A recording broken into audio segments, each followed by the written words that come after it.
Donc, bienvenue aux Arts et Métiers. Donc, on est vraiment ravis de vous accueillir toutes et tous pour ce duo version originale et Arts et Métiers Alumni. Donc, effectivement, c'est au cours d'un repas qu'on a échangé en fait tous les deux. Nous, on a une belle salle et on a aussi une belle association. Et Sylvie m'a dit justement qu'elle connaissait quelqu'un de très bien. Voilà, tu t'avances. Bah, si, moi quand même, je suis convaincu. J'ai l'intuition qu'il est très bien. Bah oui, il est forcément très bien, c'est mon cousin. Et voilà, c'est ça, exactement. Donc juste un petit rappel pour ceux qui ne connaissent pas les arts et métiers, c'est une école qui a été fondée en 1780 par le duc de La Rochefoucauld. Et c'était un humaniste, une personne des Lumières qui a fondé cette école sur des valeurs de fraternité, de soutien. Et du coup... voilà, ça va complètement dans la lignée de la thématique aujourd'hui. Le pôle carrière est ravi aussi d'inviter Laurent ce soir, car en fait, ce qu'on propose à nos alumni, c'est vraiment de pouvoir être alignés, être authentiques, tête, cœur, corps et âme, pour pouvoir s'épanouir dans leur travail. Et du coup, on avait déjà proposé un cycle sur l'intuition il y a 2 ans de ça. On a aussi des cycles sur la méditation. Et contrairement à ce qu'on avait pensé au début, les ingénieurs des arts et métiers sont très sensibles justement à cette pratique, à ces soft skills. Et donc du coup, voilà, c'est dans la parfaite continuité qu'on accueille Laurent ce soir. Je vais te laisser présenter la suite. Présenter la suite. Donc nous, on est ravis, en tant que version originale, de vous accueillir. Ça a été... c'est un grand moment pour moi, un grand bonheur de le faire avec Laurent. Je suis effectivement une fan depuis le tout début de ces livres, puisque je pense que la plupart d'entre vous, vous avez dû certainement en lire, peut-être, ou pas d'ailleurs. D'ailleurs, j'aimerais savoir, qui parmi vous, levez la main, qui a lu Intuition? Pas mal, peut mieux faire, mais c'est bien, bravo. Donc tous les autres sont des futurs lecteurs. Alors, c'est fantastique. Donc version originale, c'est un cabinet qui fait beaucoup de... Vous connaissez. Donc là, je parle un peu pour les arts et métiers qui ne nous connaissent pas tous. Donc on fait du coaching, on fait de la transition professionnelle et on est surtout entreprise à mission depuis quelque temps et on partage avec les arts et métiers ces belles valeurs qui font que... on a plaisir à vous accompagner, à accompagner vos collaborateurs. D'ailleurs, je ne l'ai pas dit, mais Sylvie anime des ateliers depuis de nombreuses années aux Arts et Métiers. Donc, c'est une de nos partenaires AM. Et c'est aussi comme ça qu'on a pu échanger. Et qui propose des ateliers gracieusement, de façon pro bono, aux camarades Gazar. Ça fait plus de 20 ans, en fait. Ça fait 20 ans que je suis chez Version Originale. Ça fait 20 ans que je fais des choses pour les Arts et Métiers. Donc, fidélité. Voilà, exactement. Alors, vous avez un petit carnet avec vous. Vous inquiétez pas. Donc, comme on est entreprise à mission, c'est du papier recyclé. Voilà. C'est important. Et ce carnet, il va vous être utile parce que Laurent va non seulement nous parler de l'intuition, bien sûr, mais va surtout vous demander de faire appel à votre intuition. On est aussi dans une expérimentation, pas juste une conférence. Et c'est ça qui m'a séduit dans cette approche, c'est que vous allez pouvoir toucher du doigt, peut-être pour certains, peut-être pour d'autres, c'est une évidence. Qu'est-ce que pourrait être l'intuition et comment, dans le fond, dans l'entreprise, puisque vous êtes évidemment pour beaucoup dans la gestion des ressources humaines de l'entreprise, ou en tout cas salariés, collaborateurs, comment servir aussi de l'intuition dans son milieu professionnel? Comment ne pas avoir peur de ça? Comment faire quelque chose de positif? Et on verra que, en tout cas, c'est quelque chose, une notion que vous allez découvrir et qui nous est assez naturelle en tant qu'être humain, d'avoir de l'intuition. Ça fait partie de nous. Alors, il y a 200 personnes qui nous écoutent aussi, j'y pense, par Zoom, qui sont des alumni arts et métiers, puisqu'ils sont répartis dans la France entière. Donc, on a ouvert cette possibilité. Même au-delà, c'est ça qui est pratique avec la visio. Parce qu'on nous reprochait souvent que voilà, c'était que sur Paris. Et effectivement, avec Zoom, ça nous permet vraiment d'ouvrir à tout le monde. Donc effectivement, il y a encore des participants sur Zoom. Voilà. Alors, vous allez avoir besoin de votre téléphone portable. Ça, c'est un truc, ça arrive jamais, hein, je vous le dis. Par contre, ce que je vous demande surtout, c'est de ne pas filmer, de ne pas enregistrer. Pas spécialement parce que ça nous embêterait, mais parce que ça serait dévoilé pour les suivants, pour tous les ateliers que peut faire Laurent après, des choses qui, effectivement, ce serait dommage, quoi, d'ouvrir le sujet. Alors, on va quand même regarder, au fond, hein, l'état de l'intuition parmi vous. Qu'est-ce que c'est? Donc, vous allez prendre votre portable. Fantastique, pour une fois, c'est autorisé. Vous vous rendez compte, c'est de bonheur. Bon, vous pouvez quand même le mettre sur mode silencieux pour éviter que ça vigne, Et vous pouvez flasher ce QR code pour ceux qui... Voilà. Ou bien, si vous n'y arrivez pas, vous passez sur le site et vous rentrez le code. Pardon. Voilà. Et ça s'affiche même sur les côtés. Regardez, c'est magique. Vous pouvez aussi flasher sur le côté. les côtés. Voilà. C'est plus simple pour... Ah, avec la 4G, ça passe pas? Ah ouais.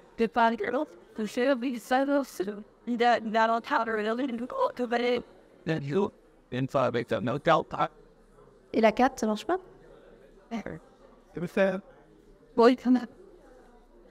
Ça attend.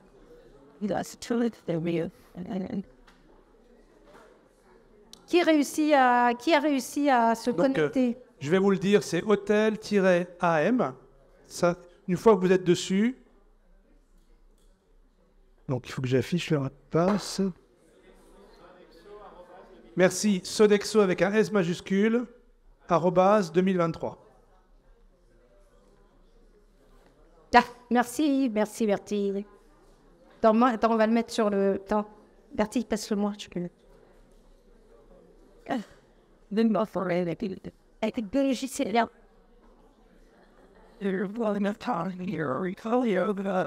C'est beau la technologie, hein, quand ça marche, mais c'est peut-être que c'est pas grave au fond. Bon, c'est comme ça. depuis le début, hein. Ça continue. Je croyais que c'était... On va partager aussi le flash sur Zoom. Comme ça, les participants... Voilà, parce que les gens qui sont effectivement en Zoom peuvent aussi voter. Pourtant, on a répété, je vous assure.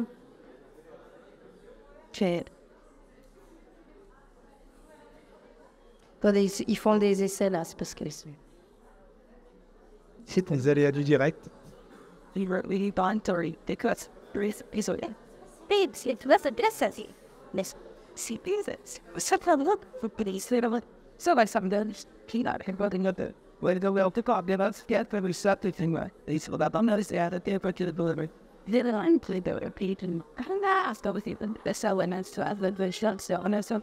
Le mot de passe, c'est Sodexo avec S majuscule, @2023. Sodexo, @2023. Ils peuvent pas, ils sont en train de faire des essais. Excusez-nous, c'est la technique. Écoutez, on va faire la première question, on va la faire à main levée. D'accord? En attendant que ça se résolve. La première question, c'est au fond, vous est-il arrivé de penser à quelqu'un et dans les secondes qui suivent, d'avoir cette personne qui vous appelle? Ceux qui ont eu déjà ça, lèvent la main. Oui. Ah bah déjà, vous voyez, on est presque à 90%. Moi aussi. Ça m'est arrivé. D'accord? Étrange. Phénomène étrange. Deuxième question, lors d'une décision à prendre, vous est-il déjà arrivé de rejeter la première idée, la première ressenti que vous avez eu avant de prendre votre décision? Qui levez la main? Tous ceux qui se sont dit, ouais, j'ai une idée, puis au fond, je la suis pas. J'ai une intuition et je ne la suis pas parce que, pour des raisons, plein de raisons diverses et variées. Levez bien la main que Laurent voit. Ouais, il y a du monde. Hein. Il y a du monde. Alors, pour quelle raison? Pourquoi? Pas la bonne. Qu'est-ce qui fait qu'on ne suit pas notre intuition? Rationnel, la tête qui prend, voilà. La tête qui prend la suite tout de suite, d'accord? Qui essaye de rationaliser, de comprendre, de nous faire des choses, raisonner, de nous dire mais non, c'est pas possible, etc. Mais est-ce qu'il y a des gens qui ont suivi leur première intuition, leur première idée comme ça, et qui se sont dit après, bah heureusement. Allez-y. Ah bah, encore plus. D'accord? Alors, il y en a peut-être à qui c'est arrivé de ne pas monter dans un avion, par exemple. Et pas monter dans un train. De ne pas prendre une décision, de ne pas choisir... ça y est? Ah, ça y est, une fois. Bon. Le QR code, maintenant.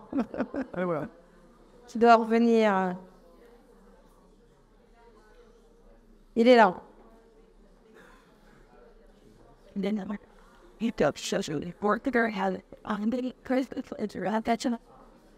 Saturation du Wi-Fi, on dit. Ben voilà. Donc ça, c'est un petit truc à... Ça sera bien pour les prochains...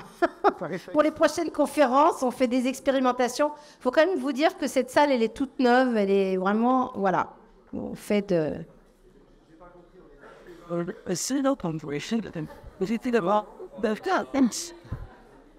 Facile. Alors, on en est où, là? Donc là, vous avez voté. Il y a ceux qui sont en ligne qui ont voté aussi. Donc, tu peux montrer, on clôt le vote et on regarde les résultats. Ah bah, voilà. Donc, 89% des gens ont rejeté la première idée qui leur revenait et de réaliser que c'était la bonne en plus. Manque de chance. Peut-être ça n'a rien à voir avec la chance, tu veux nous expliquer. Deuxième question, Mathilde, on y va. Pensez-vous, celle-là je l'aime beaucoup. Alors, pensez-vous que l'intuition soit réservée aux femmes, intuition féminine, aux créatifs, aux personnes d'exception, aux illuminés ou aux personnes en particulier? Allez, soyez honnête avec vous. Répondez pas pour le plaisir. Dites-vous, voilà. On attend 100, 105, 110, 114, continue à monter. Je sais pas, il y a plusieurs réponses possibles, Mathilde? Non, je crois que c'est une seule. Oui. 140, 144, vous voyez, il y a ceux qui sont en ligne qui votent aussi, évidemment.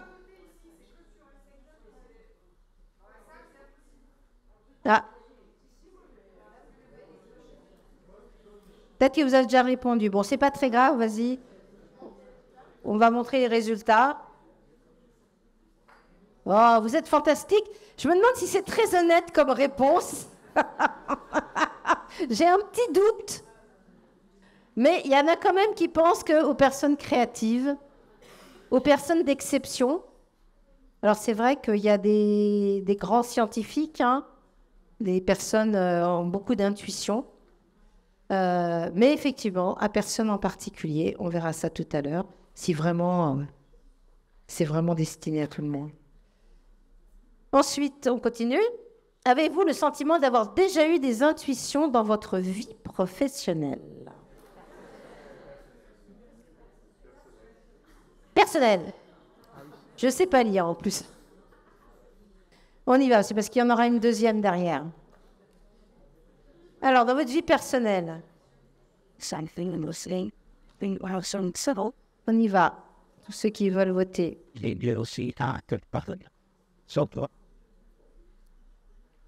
Est-ce que vous avez eu des intuitions dans votre vie? Là, on parlait, voilà. Moi, Moi, j'ai pas eu d'intuition pour ce soir, je savais pas. Sinon, je m'y serais pris différemment, je pense. Pas eu d'intuition. Ok, on affiche. Carreau, oui, à 87%. C'est beaucoup, hein? Ça veut dire que ça marche bien. Et non 1%, c'est incroyable. Tu t'attends, Laurent, c'est surpris? Ouais. Oui et non. Ok, deuxième question. Donc, une salle très intuitive. Avez-vous déjà eu des intuitions dans votre milieu professionnel? Alors là, c'est peut-être un peu différent.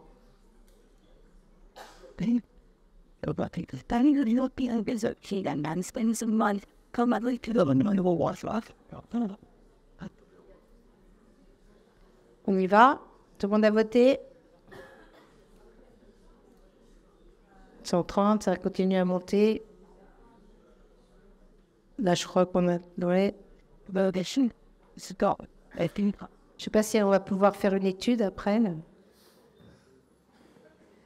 Ok, allez, on y va. Yes! Wow! Bah, dis donc, moi, je suis... Est-ce que vous êtes étonné par ces résultats? Non? Incroyable. Non, mais ça veut dire que c'est déjà un public conquis, Laurent, t'as rien à faire, en fait. Ils y croient déjà. Bon, on va au cocktail directement. On va au cocktail directement, vous n'avez pas besoin. Bravo, en tout cas, c'est une salle très intuitive, donc en tout cas, qui a le sentiment que l'intuition est quelque chose qui fait peut-être partie d'eux. Donc, dernière question, avant que Laurent vienne nous expliquer vraiment. À ce stade, quel est votre rapport à l'intuition? Ça fait partie de moi, j'en suis conscient. Je m'en méfie un peu quand même, parce qu'en fait, je ne sais pas trop, quand j'ai des intuitions, si ce sont vraiment des intuitions. J'en suis éloignée, en gros. Bon, je sais que ça existe, mais c'est peut-être pas pour moi, ou j'ai pas très envie d'y aller.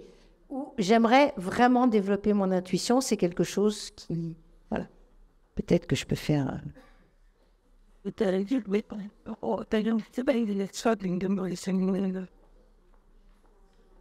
On monte encore, on attend un peu, 140 jusqu'à 140 en heure. So she threw out the time. They all dubbing the other thing.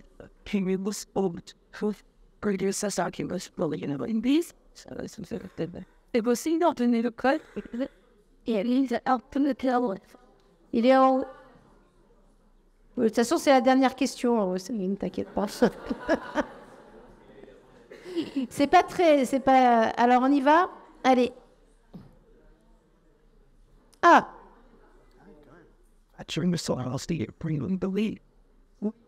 Bon, vous êtes surpris? Moi, après, avant tout ce qu'on a vu, non, puisque effectivement. Donc ça veut dire quand même que j'aimerais la développer, que c'est quelque chose qu'on peut effectivement cultiver. Il y en a quand même un petit peu qui s'en méfient. Et puis, il y en a d'autres qui ont l'impression que c'est déjà là, ça fait partie d'eux, que c'est peut-être quelque chose qu'ils connaissent au quotidien, dans leur vie de tous les jours. À partir de là, eh bien, on va passer la parole à Laurent pour qu'il nous raconte effectivement, déjà, pour quelles raisons tu t'es intéressé à l'intuition? D'où ça vient, cette envie? Oui, bah, je vais vous raconter tout ça. Merci de votre accueil chaleureux. Je suis très heureux d'être parmi vous. Et voilà, je suis très heureux de passer ce moment avec vous. Donc, merci aux Arts et Métiers et merci à Version Originale d'avoir organisé cette soirée. Je me suis réveillé ce matin, les soirs vrai, je me suis réveillé ce matin et la première idée qui m'est venue à l'esprit, c'est une scène d'un roman que j'ai lu il y a au moins 2 ou 3 ans. Ce roman, c'est Shantaram d'un certain Grégory David Roberts. Pardon? Apparemment, il y a des fans. Et en fait, la scène qui m'est venue, c'est une scène comme ça qui est au milieu du roman, si ma mémoire est bonne. C'est une scène où le héros prend un train. Alors, ça se passe en Inde, donc il est à Bombay. Il monte dans un train, alors vous imaginez un train indien. Le train est complètement bondé et évidemment, il n'a pas de place assise. Et je ne sais pas pourquoi, mais je me réveille avec cette idée ce matin en tête. je ne sais pas d'où elle vient, je ne sais pas pourquoi, j'ai lu 50 livres depuis, évidemment. Moi, je passe à autre chose, hein. Je prépare mon petit déjeuner pour la famille. Et puis quelques heures plus tard, je monte dans le TGV pour venir vous rejoindre. Et je trouve ma place, et je m'assois. Il y a déjà quelqu'un à ma place. Donc évidemment, on contrôle nos billets respectifs. Et là, je me rends compte que le billet que m'a donné l'agence, en fait, n'est pas pour le bonjour. Même pas du tout. Il était pour le 24 septembre. Il était complètement à côté de la plaque. Donc mince, donc je vais chercher un contrôleur. Et le contrôleur me dit « Ah, mais le train est bondé, vous ne trouverez pas de place. » Non, j'ai dû faire une partie du voyage debout. Une partie, heureusement, parce qu'après, il y a eu un arrêt, une place s'est libérée. Alors, est-ce que c'est une intuition? Est-ce que c'est une coïncidence? Vous voyez, si je racontais cette histoire à un public non averti, et j'ai bien compris que ce n'était pas votre cas ce soir, mais un public non averti, je pense que la plupart des gens diraient « Ouais, c'est le hasard, quoi. C'est une coïncidence. » Et la question que je me pose, c'est pourquoi finalement si peu de gens connaissent l'existence de l'intuition? Pourquoi? Et dans le taxi, j'ai aussi des problèmes avec le taxi, je ne vais pas tout vous raconter, mais c'était un peu compliqué aujourd'hui. Bref, j'arrive finalement à m'asseoir dans un taxi, et là je me suis amusé à regarder sur le dictionnaire ce qu'il disait pour intuition. Est-ce que c'était présenté comme une élucubration ou un parapsychologique? Et en fait, j'ai regardé dans le Trésor de la langue française et dans le dictionnaire de l'Académie. Et en fait, les deux ont une définition identique, à un mot près. Et leur définition, c'est, si ma mémoire est bonne, connaissance directe et immédiate d'une vérité ou d'une réalité. Connaissance directe et immédiate d'une réalité. Donc, c'est présenté comme une affirmation par ces dictionnaires qui sont un peu plus sérieux. Et je me dis, mais finalement, l'intuition, bon, aujourd'hui, on sait qu'elle existe, ça a été moult fois prouvé scientifiquement, c'est facile. C'est même dans le dictionnaire, même dans des vieux dictionnaires. Comment ça se fait que la plupart des gens ne soient pas au courant, voire n'y croient pas, quoi. Moi, il me rêve de rencontrer des gens qui me disent « Non, mais ça, c'est des foutaises. » Donc, pourquoi? Et peut-être qu'un élément de réponse, je n'ai pas de certitude, mais un élément de réponse, c'est que, en fait, la difficulté, c'est qu'aujourd'hui, on n'a jamais réussi à expliquer comment ça marche. Et je pense que c'est un peu délicat pour des gens, et notamment pour des enseignants, que ce soit à l'école, à l'université ou autre, d'aborder un thème et même de dire aux enfants, aux jeunes, aux gens, il y a un phénomène qui existe, mais on ne va pas vous l'expliquer. C'est peut-être un peu humiliant, un peu gênant, et je pense que c'est sans doute l'une des raisons pour lesquelles on n'en parle pas. Alors j'aimerais revenir sur cette définition du dictionnaire, parce qu'elle est intéressante, donc perception, connaissance immédiate et directe de la réalité. Et je vous invite à prendre déjà un petit peu de recul ensemble sur ce qu'est la réalité, ce qui peut nous aider à comprendre ce qu'est l'intuition. Donc, qu'est-ce que c'est que la réalité? Alors, vous me direz, on commence fort à 20h, hein, une question métaphysique ou philosophique. On va faire soft. Et cette question sur qu'est-ce que la réalité, elle est vraiment pertinente. Et moi, je propose qu'on commence par se la poser nous concernant, d'accord? Parce que finalement, charité bien ordonnée commence par soi-même. Donc, on pourrait se dire, mais finalement, ok, qui je suis, quoi. C'est-à-dire, je peux me poser la question, qui vous êtes? Si on avait plus de temps, ça m'arrive parfois dans certaines salles, je passe parmi le public et je pose la question aux gens. Donc, je vais vous dire quelles sont les réponses que je recueille, et puis s'il y en a un d'entre vous a une autre réponse qui suggère, il faut lever la main. Donc en général, un grand classique, c'est évidemment le nom. Donc les gens me disent, je m'appelle Jean Dupont, Jeanne Dupont. J'imagine que c'est vrai. Et en même temps, la question, c'est si, alors vous la posez à vous, si vous aviez hérité d'un autre nom de famille, ou si vos parents tout simplement avaient choisi un autre prénom, est-ce que ça ferait de vous quelqu'un de différent? Imaginez, vous changez de prénom, vous vous appelez Valentine, Robert. Est-ce que ça ferait de vous quelqu'un de différent? A priori, non. Peut-être un ressenti différent par rapport à vous-même, mais a priori, ça ne va pas changer fondamentalement qui vous êtes. Ensuite, les gens me répondent assez souvent par le métier, quoi. Donc là, ce serait, j'imagine, je suis DRH, je suis ingénieur, je suis consultant, il y en a quelques-uns dans la salle, je vais comprendre aussi. Ok, là aussi on peut vous croire sur parole, et en même temps, comme vous l'imaginez, vous ne pouvez pas vous définir par votre métier parce que vous auriez pu choisir un autre métier. C'est-à-dire, imaginez, vous avez choisi médecin ou pharmacien ou comptable. Imaginez, c'est vraiment, vous êtes médecin ou n'importe ou architecte, ce que vous voulez. Est-ce que ça fait de vous quelqu'un de différent? Imaginez, vous êtes médecin, architecte. Bon, moi, j'ai exercé 4 métiers dans ma vie, je crois. J'ai été d'abord financier, commercial, consultant, et puis 13 ou 14 ans, je suis écrivain à temps complet. Des métiers très différents les uns des autres. Honnêtement, je me sens toujours le même, quoi. A priori, il n'y a pas de lien entre qui je suis et ce que je fais, quoi. Qu'est-ce qu'on me répond aussi? Parfois aussi, on me dit, mais le corps, oui, je suis mon corps, quoi. Il n'y a pas de sosie parfait sur Terre, a priori, donc voilà, je suis le seul à avoir ce corps. Ok, évidemment, et en même temps, votre corps, il évolue en permanence. Moi, je n'ai pas tout à fait la même tête que j'avais à l'âge de 20 ans. Je vous interdis de rigoler. Et on sait que nos cellules aussi se renouvellent en permanence. Je crois qu'au bout de 10 ou 15 ans, l'intégralité de nos cellules s'est renouvelée. Et donc, y compris aussi les cellules nerveuses, les cellules cérébrales. Pourtant, moi, j'ai toujours le sentiment d'être moi-même. Alors que moi qui vous dis « je » aujourd'hui n'est pas le même qu'il y a 15 ans, apparemment. C'est un peu l'histoire du bateau de Thésée.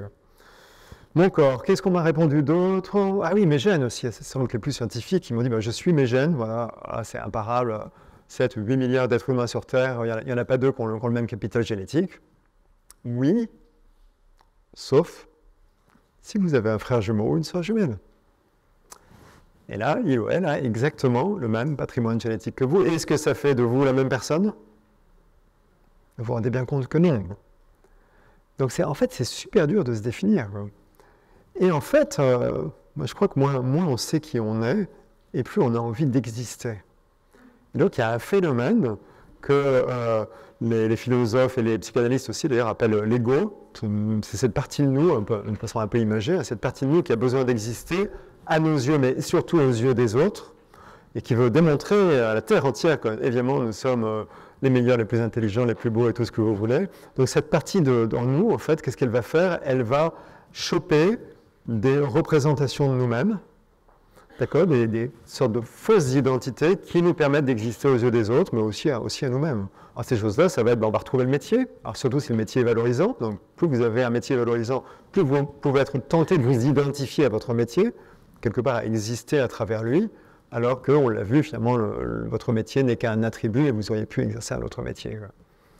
Il y a ça, on peut aussi s'identifier à son corps, donc là ça va être pour les gens qui ont un physique très avantageux, hommes ou femmes, qui peuvent croire que leur valeur repose sur leur physique. Là encore c'est une illusion. D'ailleurs on s'en rend compte en avançant en âge, une fois de plus, puisque évidemment ça va jamais dans le bon sens en principe, quoi. Et alors on peut lutter, évidemment, on peut se taire, on peut se faire tirer la peau, etc. Mais il arrive à un moment où vous avouerez que ça trompe personne. Alors, ça peut être une source de souffrance pour certains, mais pour beaucoup, heureusement, en fait, c'est l'inverse qui se passe. Il y a une forme de libération.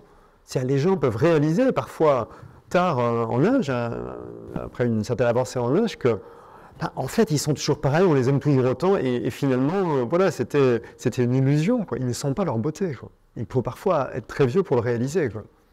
En parenthèse, si on le réalise étant jeune, c'est beaucoup de temps de gagner, quoi. Parce que ces fausses représentations, en fait, nous rendent malheureux.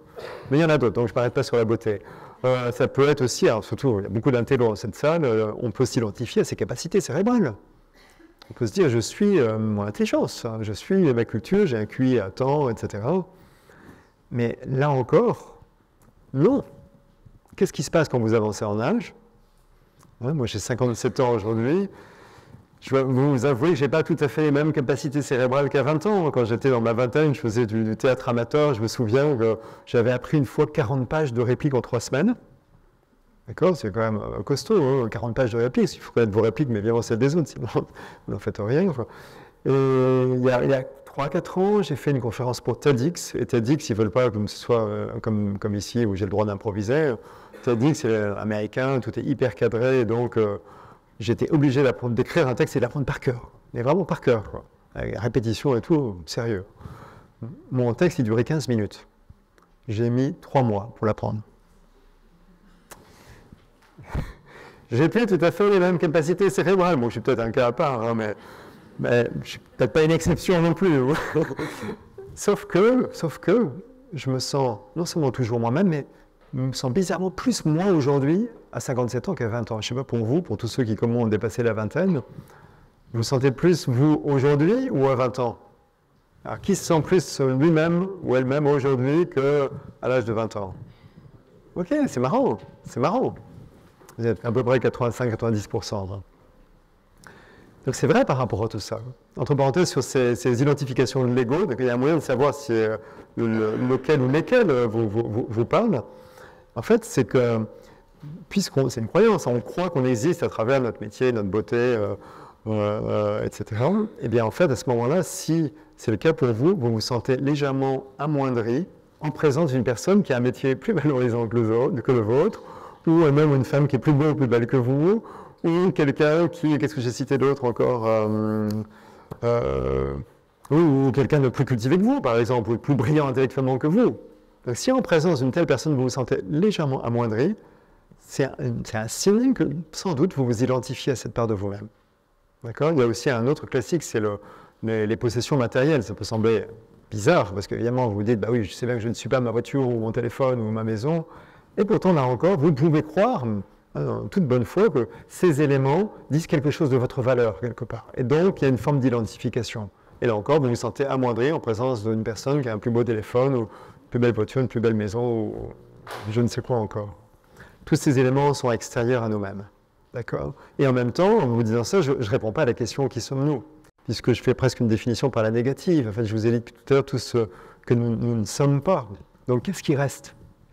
Qu'est-ce qui reste quand on retire tout ça ? C'est un peu comme un oignon qu'on épluche, on retire des couches. Et bien, qu'est-ce qui reste ? Oui. Perception, j'ai entendu.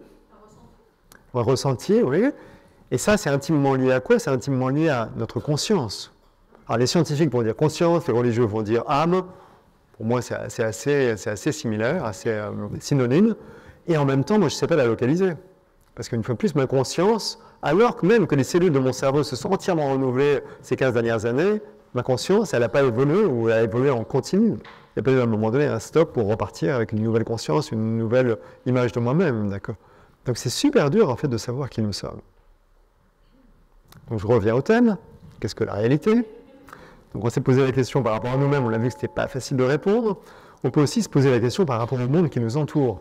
Là, on va se dire, c'est peut-être plus facile. Voilà, il y a des objets, vous prenez cette table, bon, elle a l'air quand même très inerte. Hein, c'est du solide, c'est du dur, ça ne bouge pas.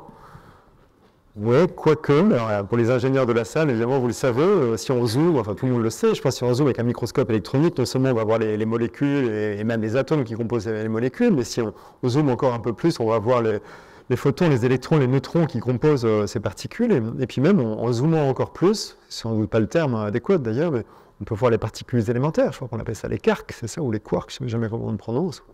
Et surtout, qu'est-ce qu'on va voir ? C'est qu'autour de ces particules élémentaires, il y a beaucoup de vide et de l'énergie. Donc cette table qui nous semble immobile et totalement inerte, un objet solide, en fait c'est essentiellement constitué de vide et d'énergie. Il y a un physicien italien, Carlo Rovelli, je crois qu'il collabore au CNRS en ce moment, Carlo Rovelli, il dit le monde n'est pas un ensemble de choses, le monde est un réseau de relations. Très intéressant, comme le monde n'est pas une collection de choses, le monde est un réseau de relations. Et du coup, on peut revenir à nous aussi, par rapport à notre conscience. Notre conscience, quelle est-elle ? Est-ce qu'elle est enfermée dans notre boîte crânienne ? Est-ce que c'est de la matière ? C'est juste là aussi des atomes ou quelque chose de matériel ? Et pas. Et on n'a pas de réponse par rapport à ça. Certains scientifiques, et ils sont moins nombreux maintenant, nous ont longtemps dit que la conscience, c'était quelque chose qui apparaissait lorsqu'il y avait un certain degré de complexité dans le cerveau. Ce qui ferait qu'un être humain est présumé avoir un niveau de conscience supérieur à une mouche, par exemple. Parce qu'on a un cerveau qui a un degré de complexité, a priori, la plupart des gens supérieur. C'est une hypothèse. Sauf que, il y a la question des NDE, les expériences de mort imminente. Vous savez, ces personnes qui ont vécu des accidents, ou qui sont plongées dans le coma et qui, à un moment donné, perdent conscience. Et puis, pour celles d'entre elles qui, heureusement, reviennent à la conscience, reviennent à la vie, j'ai envie de dire, alors qu'elles ont vraiment frôlé la mort, parfois en état de mort cérébrale, ces gens-là, vous savez, font des témoignages. Et il y a certains témoignages qui sont quand même très troublants, à savoir que les gens sont capables de dire, ces gens-là sont capables de dire, 10% d'entre eux quand même, c'est pas rien, sont capables de vous dire, j'ai vu ce qui se passait alors que j'ai perdu conscience, et y compris dans la pièce à côté. Dans la pièce à côté. Le docteur Christophe Forêt, qui est un spécialiste de l'accompagnement en fin de vie, des personnes en fin de vie. Donc il a été confronté évidemment à plein de gens qui ont vécu des OMI, et il racontait qu'il a eu à plusieurs reprises affaire à des aveugles de naissance. Donc des gens qui n'avaient, par définition, jamais rien vu, même pas leur corps, quoi. Ils font une EMI, ils se réveillent, et ils disent « c'est incroyable, je me suis vu. Pour la première fois de ma vie, je sais à quoi je ressemble ».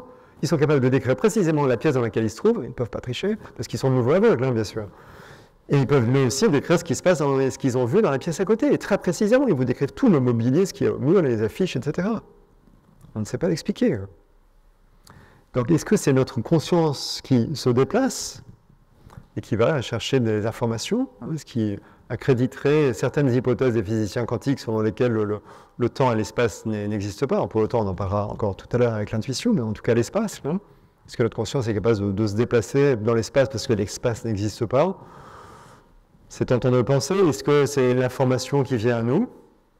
Et là, on en revient à ce qu'on disait, à ce que Sylvie disait sur l'intuition, à savoir que en fait, on ne sait pas d'où ça vient. Et c'est ça qui est dérangeant. Et c'est une fois de plus la raison pour laquelle on en parle si peu. On est gêné parce qu'on ne sait pas d'où ça vient. Le 26 décembre 2004, à l'aube, en Thaïlande, il y a des éléphants de Khao Lak, qui sont des éléphants qui transportent des touristes, vous savez, sur leur dos. Et bien, les personnes qui s'occupent des éléphants les regardent et ils sont surpris parce qu'ils voient de l'eau couler de leurs yeux. Et au bout d'un moment, ils se disent, mais c'est pas possible, on dirait qu'ils pleurent, quoi. Ils ne comprennent pas. Bon, voilà, et la journée va se passer comme d'habitude. Donc les premiers touristes arrivent, les éléphants laissent les touristes grimper sur leur dos. Sauf qu'une fois les touristes sur le dos des éléphants refusent de faire la balade habituelle, c'est une promenade le long de la côte à Khao Lak, le sentier côtier au bord de la mer. Ils refusent. Et en fait, sitôt les touristes grimpés sur leur dos, les éléphants, ils partent vers les collines dans l'arrière-pays. Et on ne peut rien faire, on ne peut pas les en empêcher. Au même instant, alors comme vous le savez, quelques heures plus tard, 5 heures plus tard à peu près, 4 ou 5 heures plus tard, où il y a ce fameux tsunami qui a déferlé, ça a été catastrophique. Un peu plus loin, au Sri Lanka, où on a quand même retrouvé 27 000 cadavres humains, il n'y a pas eu un seul cadavre animal. Pas d'éléphant, pas le moindre lièvre. Aucun cadavre d'animaux. Aucun. Ils sont tous partis longtemps avant. Parce qu'on pourrait dire qu'ils ont une nuit plus fine, ils sentent les choses. Non, longtemps avant, plusieurs heures avant, ils sont partis dans les terres. Alors, il faut vous dire une fois plus, oui, c'est peut-être une capacité animale. Ouais, sauf que un autre endroit, mais toujours évidemment dans cette zone-là, dans l'océan Indien, sur l'archipel des îles Andaman. Donc là, on est au nord-est de l'océan Indien, ça appartient à l'Inde d'ailleurs. Et là, sur cet archipel, il y a une tribu de peuple premier qu'on appelle les Jarawa. Et bien les Jarawa, comme les animaux, ils sont partis se réfugier dans les terres plusieurs heures avant. Donc après, il y a les chercheurs qui sont allés les interroger, qui leur ont dit « mais comment vous saviez ?» Puisque nous, on ne savait pas, quoi. Et on dit « nous, on ne savait pas, mais la nature, on savait, elle nous l'a dit, qu'on a juste écouté la nature. » C'est une façon, avec leurs mots, de parler d'intuition. Ça, c'est de l'intuition. Donc l'intuition, on peut vous dire « oui, mais si c'est réservé aux animaux et au peuple premier, on est quand même un peu mal barré. » Et je pense en effet que les études souvent rallongent ce que nous avons pu faire, vous et moi, n'aident pas. Pourquoi? Parce qu'on a tout développé, notre cerveau gauche, d'accord, notre néocortex. Et je pense que plus on développe cette partie ultra-rationnelle en nous, et bien plus, c'est pas qu'on se coupe en fait, c'est que je pense qu'on devient tellement rationnel qu'on peut, et pas tous, parce que j'ai vu que même il y a 2 ans déjà, les arts et métiers avaient organisé un séminaire sur l'intuition, donc même des gens très rationnels comme des ingénieurs s'intéressent à ça, mais néanmoins, on peut croire quand on est très rationnel que ça c'est vraiment des foutaises. Ça n'existe pas, même si ça a été prouvé scientifiquement. Donc oui, le mental nous gêne, et en fait il nous gêne aussi pour une autre raison, et on va l'expérimenter tout à l'heure, c'est que nous autres êtres humains, on a besoin, parce qu'on a justement ce mental très présent, on a besoin de comprendre les choses. On a besoin de comprendre, et en fait, l'intuition, elle vient à nous de manière assez particulière. Vous allez voir que ça se manifeste dans votre corps. Beaucoup de gens pensent que l'intuition, c'est dans la tête que ça se passe, parce qu'une idée vous vient, sauf qu'elle n'est pas dans la tête, en fait. Elle se manifeste dans le corps, et ça remonte après à votre esprit, à votre conscience. Et vous vous mettez à avoir conscience de cette information qui vous est venue. Mais elle n'est pas née dans la tête. D'accord? Elle se manifeste dans le corps. Et où j'en étais. Oui, c'est ça, 57 ans. Donc, bref, oui, c'est ça, voilà. Le mental. Eh bien, le problème, c'est comme on veut comprendre et que l'information vient à nous bizarrement par rapport à des sensations, éventuellement des images, eh bien, on cherche à interpréter ça parce qu'on a tellement besoin de comprendre qu'on n'accepte pas une information qui n'est ni queue ni tête. Et donc, on interprète. Et en interprétant, les 3/4 du temps, peut-être même 90% du temps, on se trompe. Les interprétations sont erronées. Assez souvent, vous avez, mais en permanence, tous les jours, vous avez des informations intuitives qui viennent à vous et l'interprétation que vous en faites est souvent erronée. Donc, en fait, on va apprendre à débrancher le mental. Alors, il se trouve que, et ça c'est la bonne nouvelle, dans les années 70, donc ça fait quand même 50 ans, dans les années 70, dans une université américaine, c'est Stanford en l'occurrence, eh bien, il y a un chercheur du nom de Harold Puthoff. Je crois que c'est un physicien, il était dans son labo, on voit SRI, c'est le Stanford Research Institute, ça dépend de l'université. Et puis on lui présente un artiste qui s'appelle Ingo Swann. On lui dit, ce gars-là, il est marrant, il a un drôle de talent, parce qu'il est capable de décrire précisément un objet qu'on lui cache dans la pièce à côté. Donc évidemment, le scientifique hausse les épaules, il dit, c'est pas possible. Si, on va te faire une démonstration, il faut venir l'artiste, il cache un objet, il le décrit. Il ne dit pas ce que c'est, mais il le décrit précisément. Lui-même refait l'expérience, il va lui-même planquer l'objet, ça marche. Là, il trouve ça incroyable, il se dit, mais c'est un vrai sujet de recherche. Donc, il arrête ce qu'il est en train de faire, il veut lancer un sujet de recherche dessus, il a beaucoup de mal, vous l'imaginez, à réunir les financements. C'est quand même, c'est du paranormal, on est dans un contexte académique, donc il a du mal, mais il réunit quand même un petit budget et il commence des recherches, je crois que c'est renouvelé encore l'année suivante.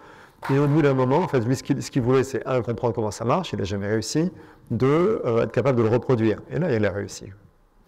Donc, il fait des premières publications, au bout de 2 ans, je ne suis pas très sûr de la date, je pourrais vous le dire si ça vous intéresse. Bref, il fait de premières publications, et puis un jour, on sonne à la porte du labo.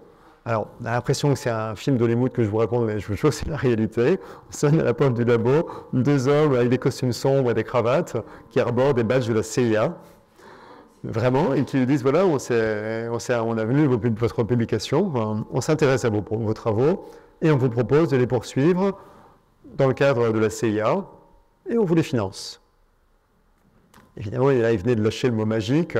Harold Puthoff ramait tellement pour réunir ses budgets tous les ans qu'il cède. Il dit, OK. Et là, les agents de la CIA lui disent, alors, petite précision, à partir de maintenant, le projet est classé secret défense. Donc, puis à un moment, même à votre femme, on ne va plus personne. Quoi. Et puis d'ailleurs, on va déménager votre labo, donc vous quittez l'université de Stanford, puis on va vous installer sur un terrain militaire. Alors ils l'ont installé à Fort Meade, c'est à 3/4 d'heure au nord-est de Washington.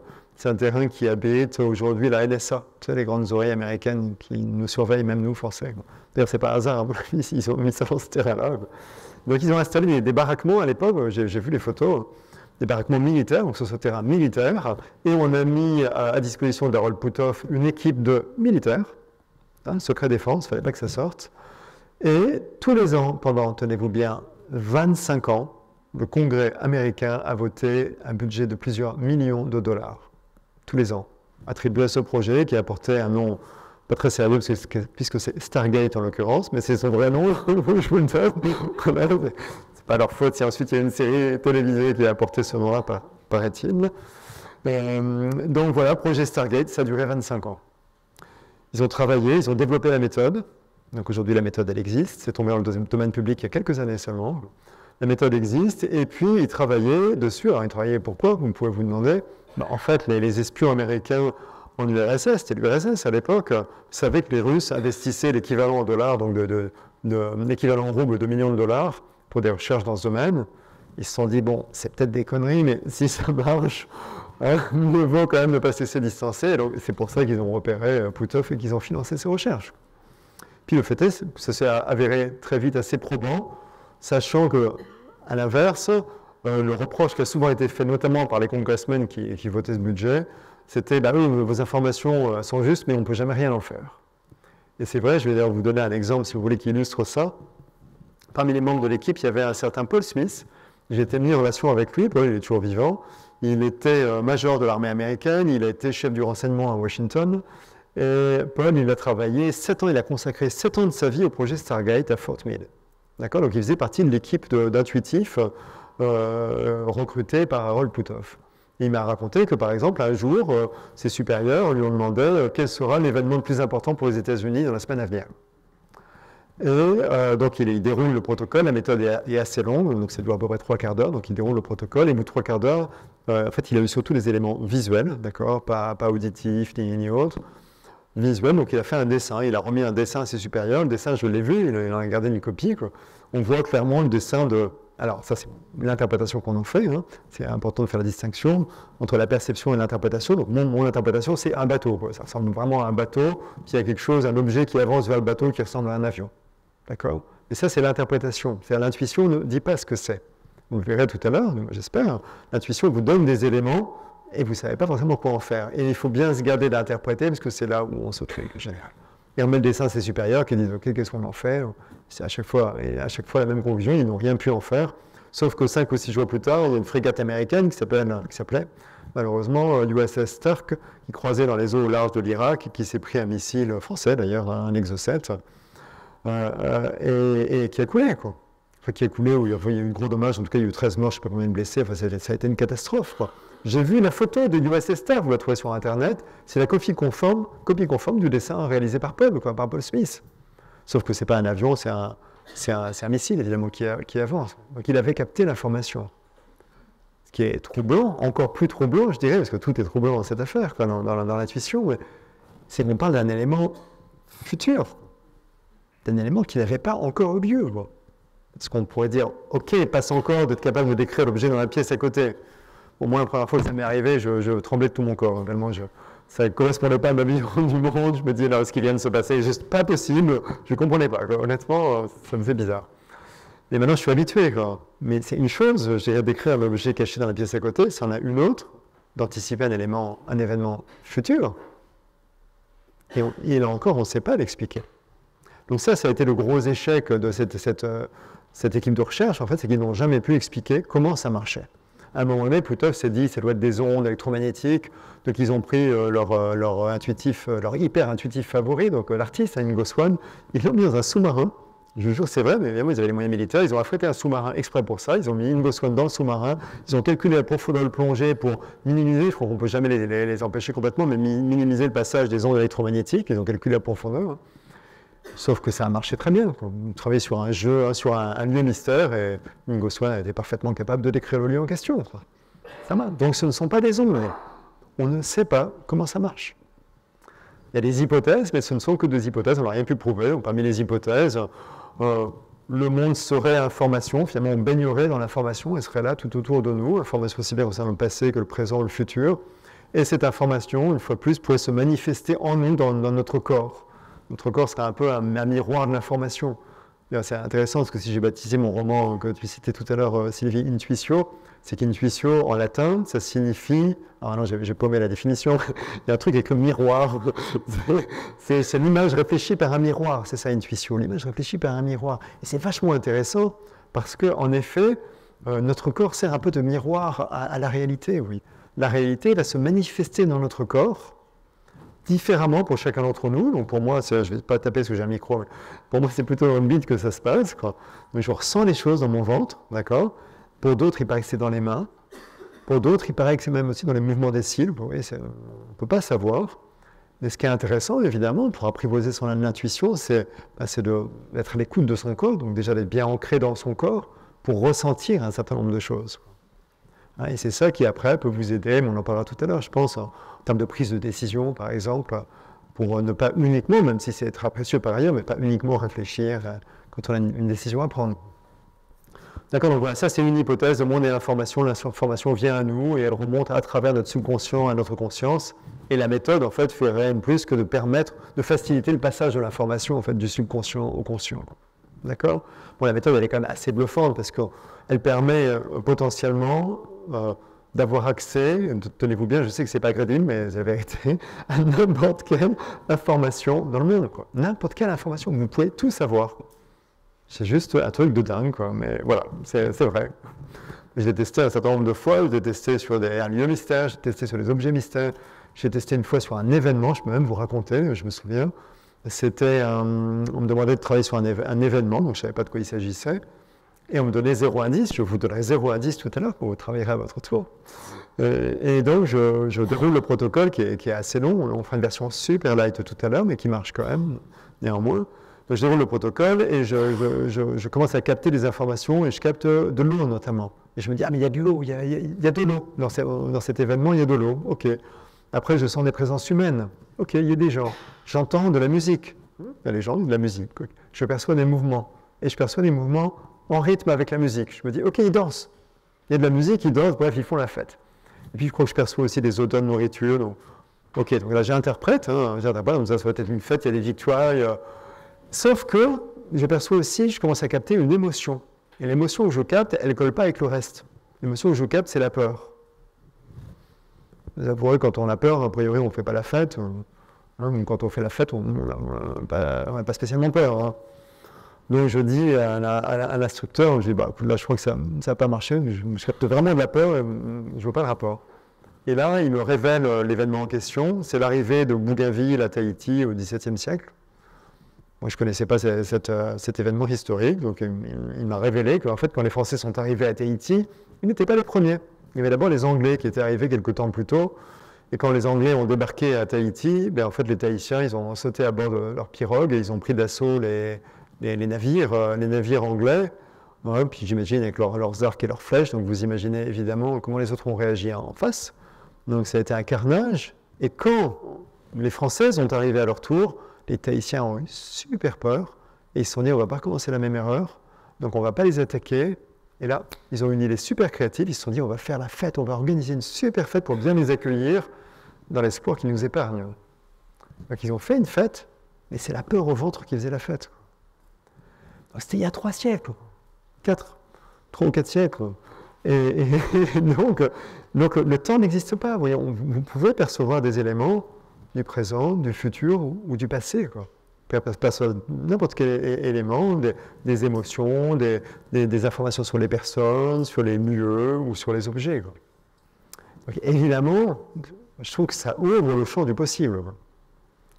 Quand vous pensez ensuite à toutes les applications dans votre vie professionnelle, votre vie personnelle, voilà, moi je trouve que c'est assez enthousiasmant, n'est-ce pas? Alors, j'ai combien de temps? Oh, ok, très bien. Alors, donc je me disais, je ne vais pas vous former à la méthode, parce qu'il me faudrait au moins 3 heures rien que pour la première étape, parce que ça peut évidemment aller très loin, si on veut aller jusqu'à capter les émotions, etc. Mais je vais vous poser un certain nombre de questions. Alors, je vous préviens, les questions ont une syntaxe un peu particulière. Vous allez vous dire, pour un écrivain, il cause mal la France, celui-là. Les questions vont toutes commencer par « comment ». Et pourquoi elles vont commencer par « comment » Parce que je vais essayer d'impulser en vous, d'induire en vous des perceptions sensorielles. Je l'ai évoqué, l'intuition, ça se manifeste dans notre corps de manière sensorielle. Donc, ce sont les choses que vous ressentez, que vous voyez, que vous entendez, que vous sentez ou que vous goûtez. Donc vous utilisez vos 5 sens, ce sont un peu des canaux pour avoir l'information, d'accord? Puisque évidemment, l'information n'est pas directement accessible par vos sens. Et en l'occurrence, on va travailler sur un lieu mystère. Donc c'est un lieu qui existe vraiment. Je ne vous donne aucun indice préalable. Je ne vous dis pas si c'est à l'intérieur ou à l'extérieur, si c'est proche ou éloigné. Je ne vous donne aucun indice. Vous allez travailler sur ce lieu. Et votre mission, si vous l'acceptez, sera de capter des éléments sur comment est ce lieu. Donc j'insiste, le but du jeu n'est pas d'essayer de savoir qu'est-ce qu'est ce lieu.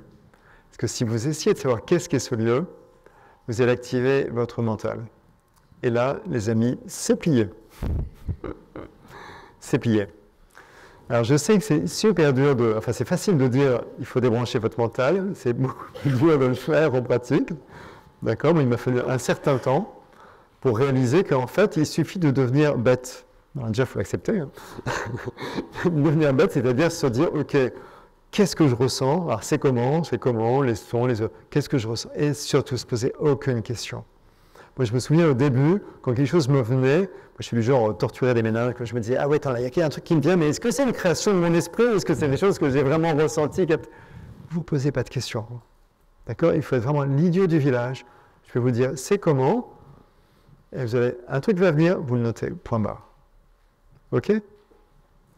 Je vais vous donner un exemple de ce qu'il ne faut pas faire.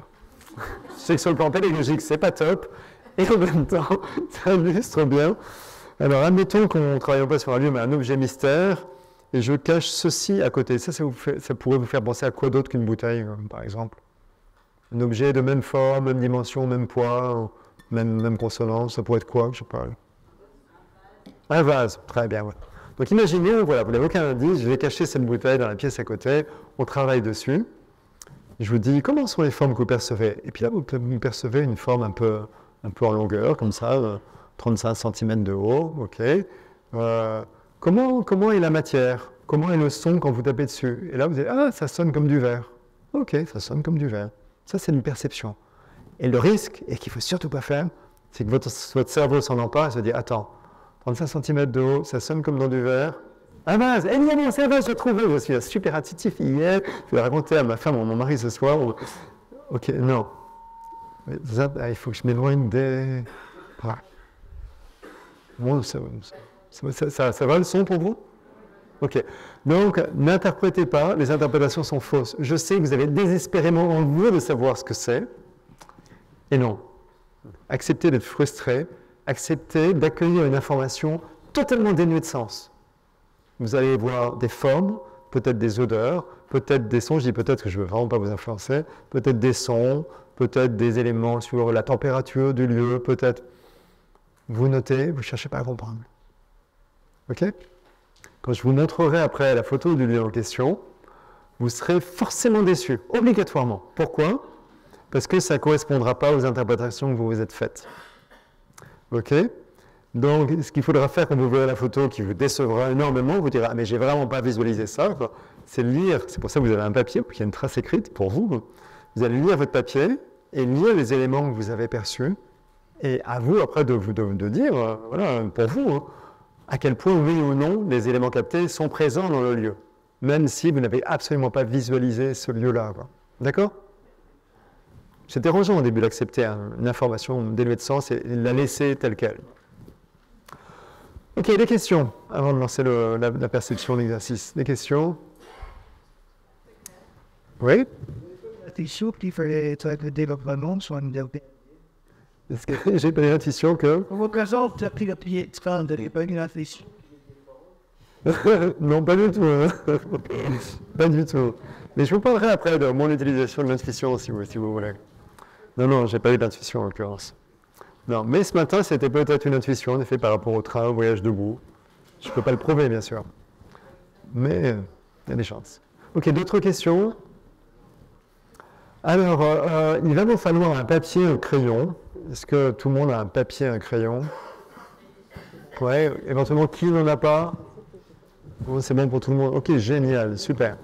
Alors, en remote viewing, c'est le nom de la méthode, hein, remote viewing, visualisation à distance. Donc, tout est hyper codifié. Donc, nous, on va faire une version vraiment simplissime. Mais vous allez voir que c'est... Pardon?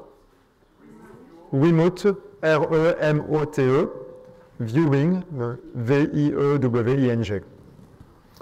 Donc, en fait, vous allez prendre vos feuilles. Alors, tout est hyper codifié en remote viewing. En fait, tout ce que vous avez écrit en termes de perception sera noté au centre de la page, essentiellement, idéalement par des adjectifs les uns au-dessus des autres. Au-dessous des autres, plutôt. Pourquoi des adjectifs? Parce qu'une fois de plus, vous cherchez des éléments sensoriels. Si c'est un nom qui vous vient à l'esprit, c'est sans doute une interprétation. Donc là, l'idée, c'est de noter des adjectifs. Je ne vous donne pas d'exemple, parce que je ne veux pas une fois de plus vous influencer, mais noter des adjectifs décrivant la couleur, ou la texture, ou la qualité de l'air, ou des formes géométriques, mais plutôt les adjectifs, d'accord? Maintenant, vous ne prenez pas la tête, vous notez ce qui vient. Donc, vous notez toujours de haut en bas. Ça, c'est vraiment important de ne jamais retourner en arrière sur la page. Pourquoi? Parce que ça vous donne un historique, en fait, de vos perceptions. C'est intéressant pour vous de savoir dans quel ordre c'est venu. En tout cas, ça peut être intéressant, d'accord? Donc, en fait, vous allez commencer, on va commencer par s'ancrer bien dans le présent et dans le corps, parce que je vous ai dit que c'est dans le corps que ça se passe. Donc, je vous propose de vous lever déjà, parce que ça fait comme une heure qu'on est là. on va se dégourdir un peu les jambes, voilà, histoire de...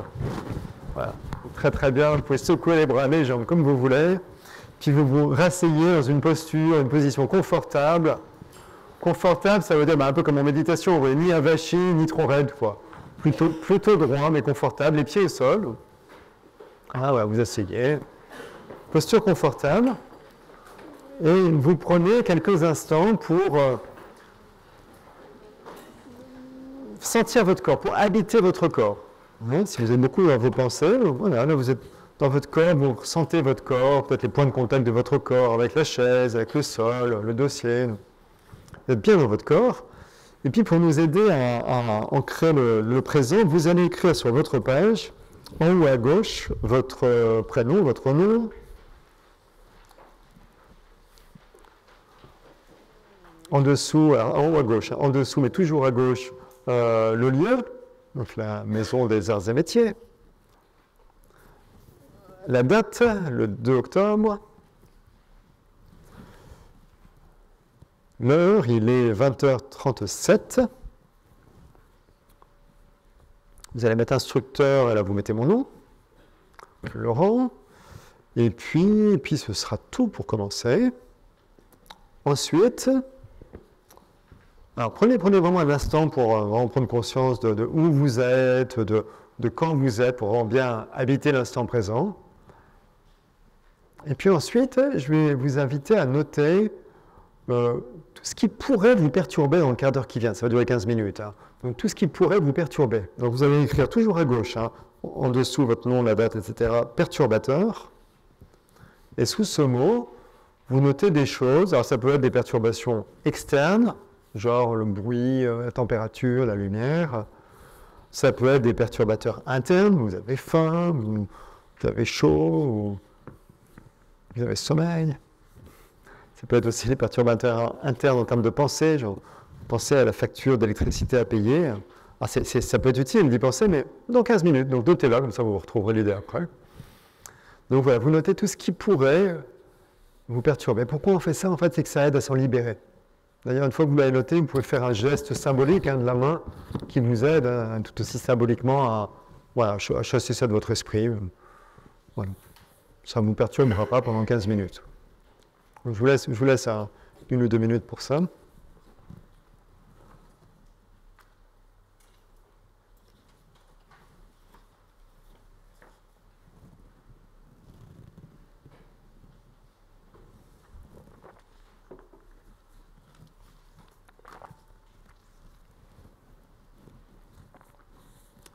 C'est bon? Ok. Alors maintenant, toujours à gauche, là, vous allez écrire a priori. Et en fait, je vais vous demander de prendre quelques instants pour prendre conscience de quelques a priori que vous pourriez avoir sur ce lieu mystère. L'idée, c'est là aussi de vous en libérer. D'accord? Donc vous posez la question, qu'est-ce que je pense que le lieu est? Puis vous êtes attentif à ce qui vous vient. Et vous le notez à gauche. Hein, soit a priori, vous le notez. Si rien ne vient, c'est OK.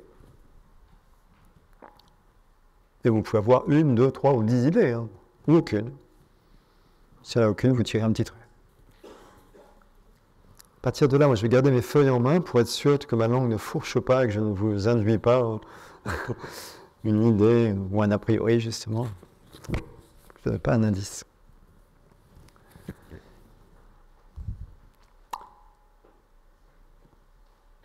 Ok, donc à partir de maintenant, je vais vous poser des questions, des questions qui visent à découvrir comment est ce lieu, d'accord? Donc des questions sensorielles. Donc on va poser l'intention, tous ensemble, qu'on est connecté à ce lieu. Alors, ne me demandez pas comment, évidemment, hein, je ne peux pas vous dire comment on se connecte à ce lieu, mais voilà, vous imaginez que vous savez vous connecter à un lieu. En l'occurrence, ce lieu, je vous l'ai dit, il existe vraiment, je l'ai choisi pour vous avant de venir. Donc il existe, vous vous connectez à ce lieu. Je vais vous poser des questions et vous allez avoir des perceptions donc sensorielles, des ressentis, des idées qui viennent suite à mes questions. Donc vous allez prendre conscience d'informations concernant ce lieu mystère. Donc vous notez simplement tout ce qui vous vient, hein, je vous l'ai dit, quand vous avez un ressenti ou une pensée. Donc ça peut être du texte, mais ça peut être aussi un petit croquis. Alors, quand je dis un croquis, c'est comme le ferait un enfant de 3 ou 4 ans, là, quand je ne cherchais vraiment pas en 2 secondes, quoi. Tu vois. Si vous avez une forme, ça peut être intéressant de la dessiner, quoi.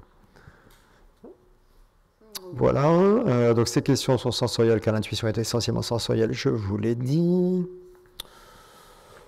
Ok, ah oui, si rien ne vient, ça c'est important, si jamais rien ne vient, je vous pose une question, rien ne vient, ça n'a aucune importance. Aucun problème, vous attendez la question suivante. Si jamais rien ne vient sur, allez, 2 ou 3 questions d'affilée, à ce moment-là, vous inventez les réponses. Je sais, ça vous semble bizarre, et pas du tout scientifique, pour le coup, l'idée, c'est d'initier le flux perceptuel. D'accord. Donc vous inventez la réponse. De toute façon, si vous ne connaissez pas la réponse, votre intuition, on la connaît. Donc voilà, nous avons posé l'intention que nous explorons ce lieu mystère. Première question. Pensez que vous avez le lieu devant vous. Ce lieu est devant vous, vous êtes à taille humaine, au niveau du sol, le lieu est devant vous. Comment sont les formes caractéristiques que vous percevez? Vous êtes dans ce lieu, il est devant vous, à taille humaine. Comment sont les formes caractéristiques que vous percevez? Vous pouvez fermer les yeux, ça vous aide. Moi, j'aime bien faire ça les yeux fermés. Certains préfèrent les yeux ouverts, comme vous voulez. Notez, comment sont les formes caractéristiques que vous percevez? Notez, soit vous notez un mot, soit vous faites un croquis, vous notez au centre de la page, les mots les uns au-dessus des autres.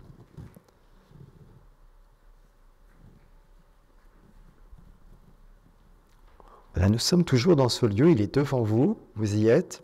Comment sont les couleurs que vous percevez? Il peut y avoir une ou plusieurs perceptions. Soit vous voyez dans votre tête une ou plusieurs couleurs et vous la notez, soit vous avez l'idée d'une ou plusieurs couleurs. Vous pensez par exemple au nom de cette couleur, vous notez. En fait, ça revient au même. Que vous voyez ou pas les couleurs, ça n'a aucune importance. Les deux façons de percevoir sont tout aussi valables. Un peu plus, vous êtes dans une posture d'accueil, vous ne posez pas de questions. Vous notez. Vous notez ou vous dessinez. Comment sont les couleurs que vous percevez? Maintenant, vous allez imaginer que vous avez des bras géants. Vous êtes doté de bras géants qui peuvent avancer vers le lieu, loin devant, et le toucher aux différents endroits. Ça fait comment sur la paume de vos mains quand vous touchez le lieu avec vos bras géants?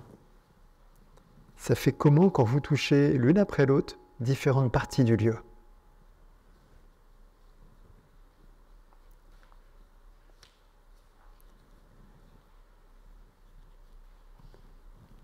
Si jamais en réaction à mes questions, ce sont des réponses qui vous viennent sur qu'est-ce que ce lieu est, comme vous savez, ce n'est pas l'exercice, à ce moment-là, peut vous aider à vous en libérer, vous allez noter à droite.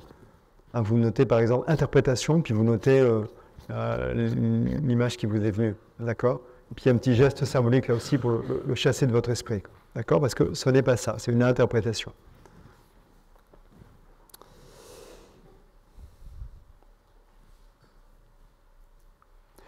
La température que vous percevez du lieu, elle est comment?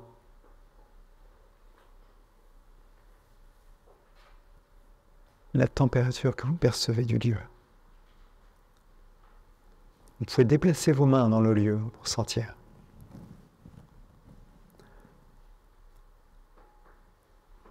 Comment sont les formes que vous percevez? Notez. Faites 1, 2 ou 3 petits croquis très simples.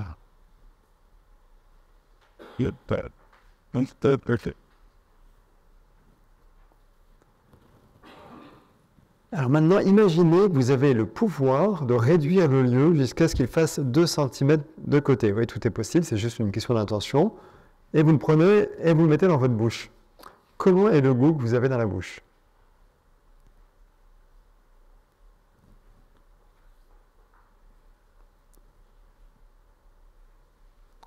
Notez tout ce qui vous vient.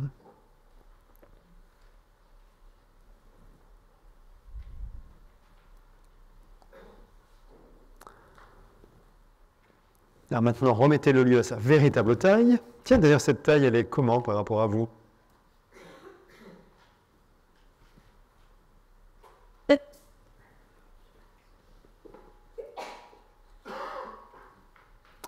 Alors maintenant, tendez l'oreille et écoutez. Peut-être que le lieu comporte des bruits, ou peut-être pas. Tendez l'oreille et notez les sons qui vous viennent à l'oreille.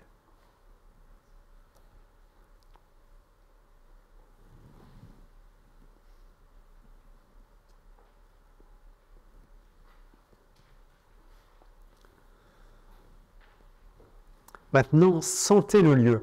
Respirez. Ça fait comment quand vous sentez le lieu?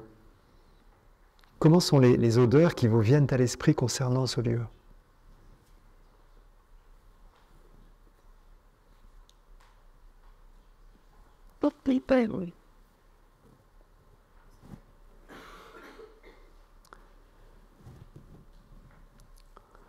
Maintenant, déplacez-vous, envolez-vous et vous volez au-dessus du lieu. Vous volez au-dessus du lieu, donc vous le regardez d'en haut, vous regardez vers le bas, hein, vous avez une vue du ciel, vue d'avion. Comment vous le percevez maintenant? Alors là, notez peut-être vue du ciel, hein, vous soulignez pour ne pas mélanger avec les autres perceptions. Vue du ciel, hein, vous y êtes, vous êtes au-dessus du lieu, c'est comment? Comment sont les formes que vous percevez? Comment vous le percevez, ce lieu maintenant? Notez, faites un croquis.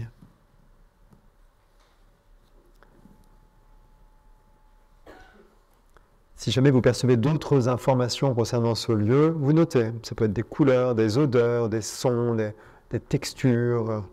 Notez tout ce qui vous vient.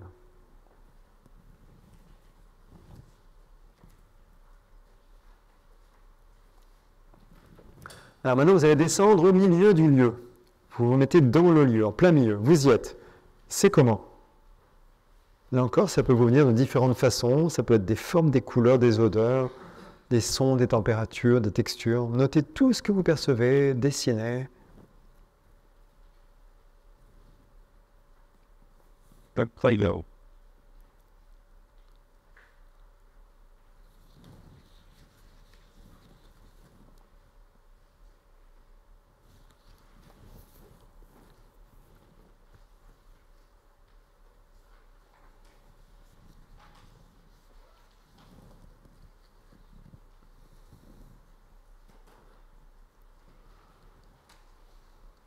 Sweet thing. Prenez conscience de comment ce lieu est vécu par les personnes qui le fréquentent. Comment ce lieu est vécu par les personnes qui le fréquentent? Notez. Vous pouvez vous déplacer dans et autour du lieu, tout ce qui vous semble pertinent en fait. Tiens, d'ailleurs, prenez conscience de ce qui est pertinent. Si vous ne le savez pas, votre intuition le sait.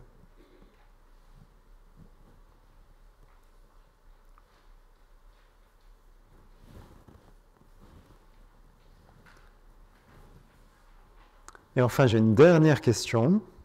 Il y a probablement une ou plusieurs informations, ressenties, pensées que vous avez eues et dont vous n'avez pas pris conscience.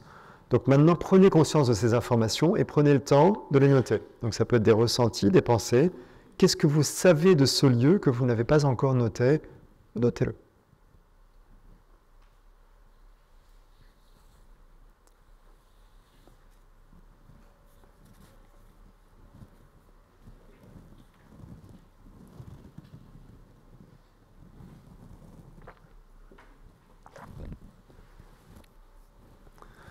Maintenant, nous avons noté l'heure de fin. Il est 20h50. Cet exercice est maintenant terminé. Bravo. Alors, ça s'est passé comment? Alors, donc, on va faire un petit inventaire. Quels sont les, je sais pas, ah, déjà, vous avez perçu plutôt un lieu à l'extérieur ou à l'intérieur? Wow, belle unanimité, extérieur. Vous avez raison, c'est un lieu à l'extérieur. Est-ce que c'est un lieu étroit, exigu? Est-ce que c'est un lieu vaste? Ok. Vous n'avez pas copié sur le voisin. Ben, bravo, c'est un lieu vaste et extérieur. Qu'avez-vous perçu comme couleur? Vert. Ok. Du vert, du blanc. Un peu de rouge. Du gris. Du beige. noir, ok, des beiges. Ok, donc il y a une grosse unanimité sur le vert, et puis et il y a aussi par-ci par-là un petit peu de rouge, un peu, il y a du beige. Ok. C'est juste. Quoi d'autre? Ah, température. Ok. Humaine. Cheveux. Bravo. Tout bon. Forme caractéristique du lieu. Il y a du rond. Il y a du rond. Quoi d'autre? Ouais, quelque chose comme ça, dit madame. Ouais, vous aussi.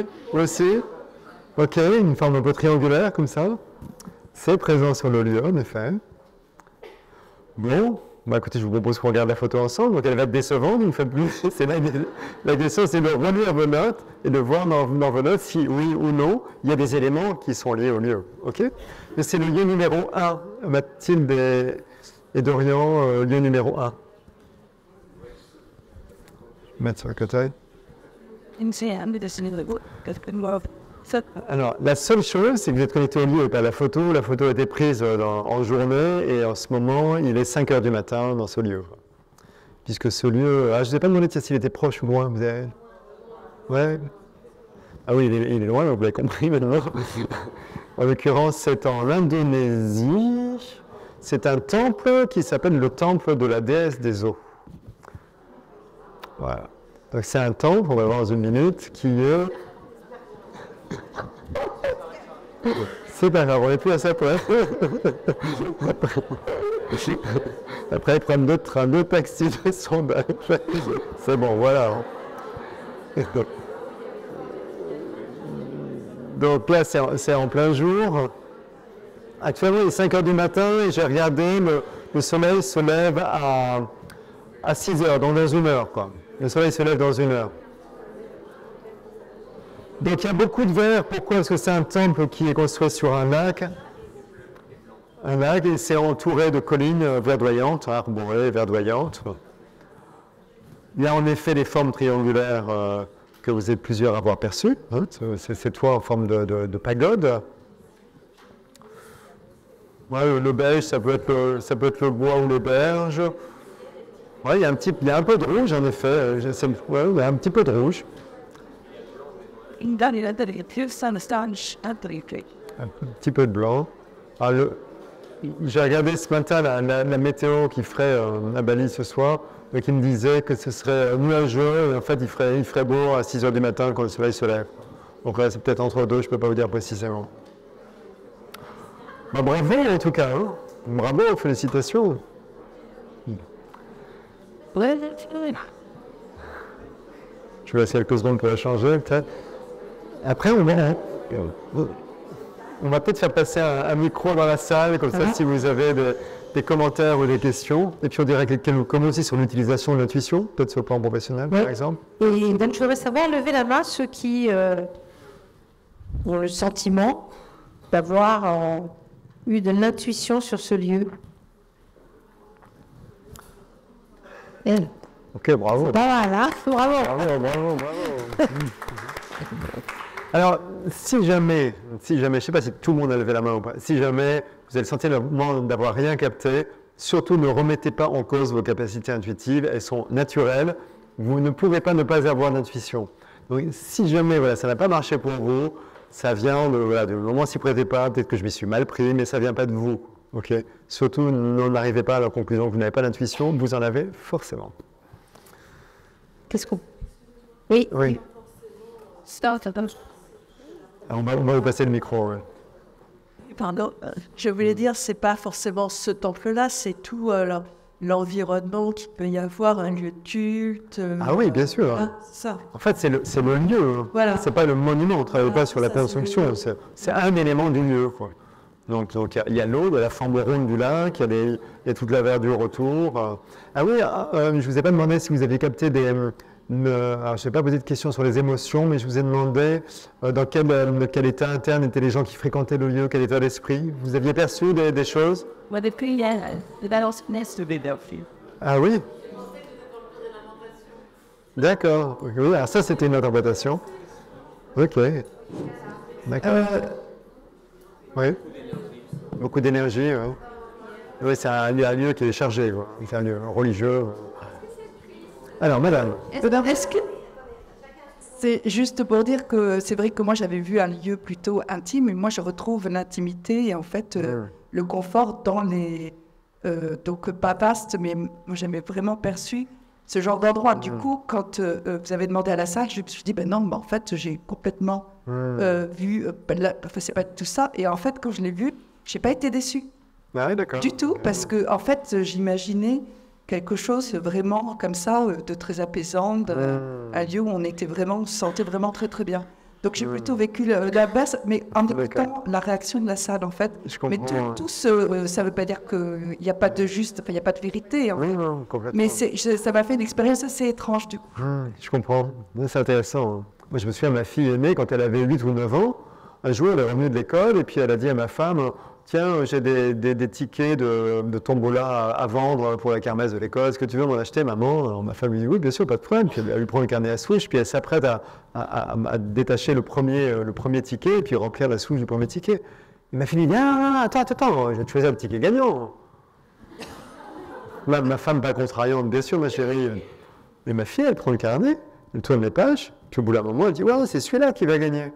Toujours pas contrariante, mon épouse remplit le talon, elle prend le ticket.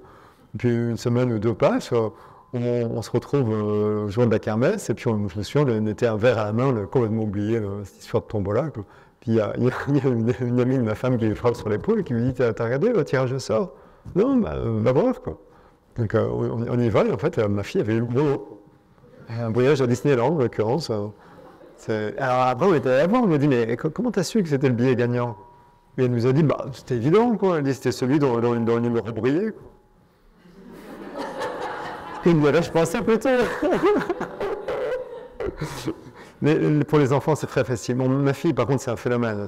J'étais en Lituanie la semaine dernière, je lui ramène une petite figurine, vous savez, qui s'accroche dans les sapins de Noël. Je lui offre le truc, sans vous mentir, la semaine dernière, ça va le dimanche. Je lui offre, elle me dit, je vois une petite fille bleue avec un peu de rose. C'est une figurine, un petit ange bleu avec une robe bleue et des points roses. Elle n'arrête pas, quoi. Enfin bon, mais les enfants, voilà, c'est beaucoup plus facile pour les enfants. Mais nous, on peut retrouver en fait, cette capacité. Vous voyez, il faut juste débrancher le mental et c'est super dur.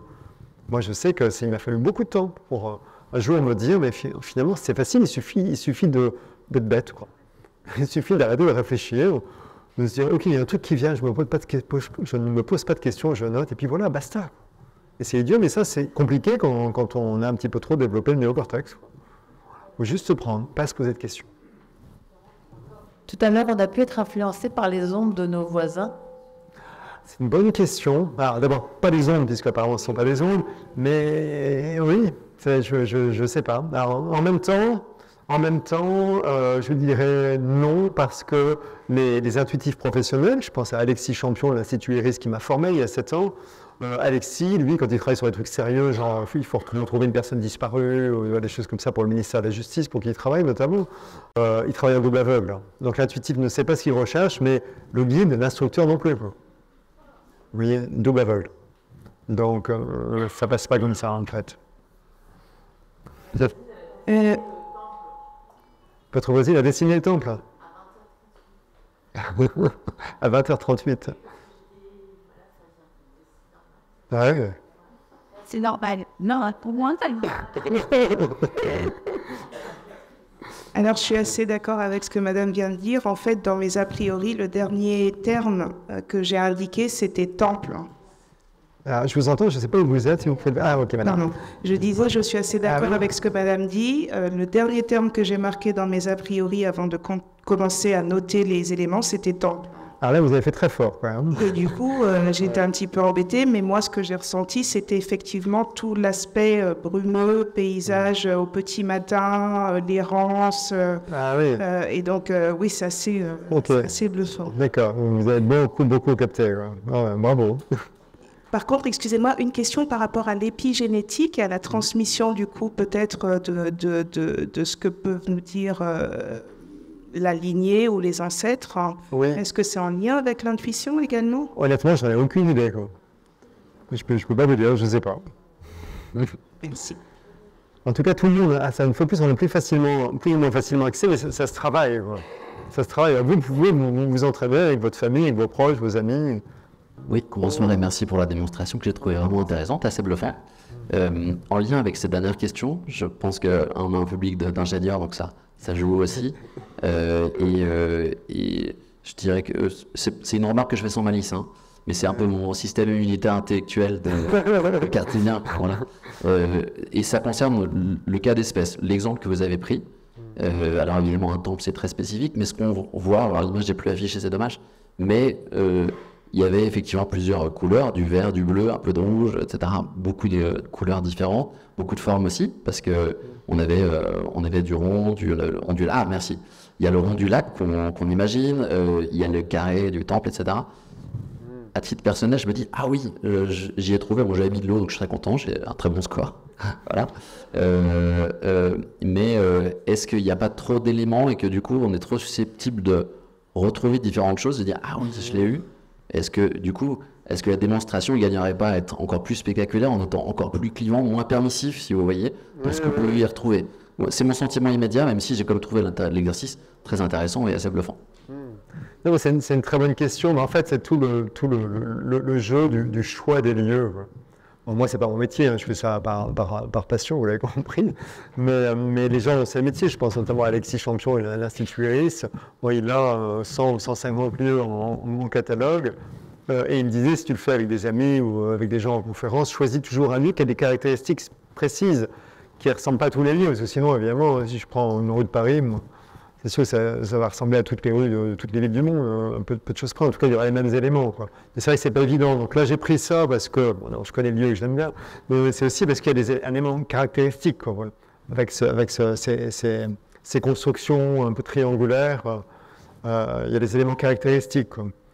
Donc c'est plutôt ça. Oui, moi, parfois, j'ai pris aussi la base de lancement de courrier, quoi.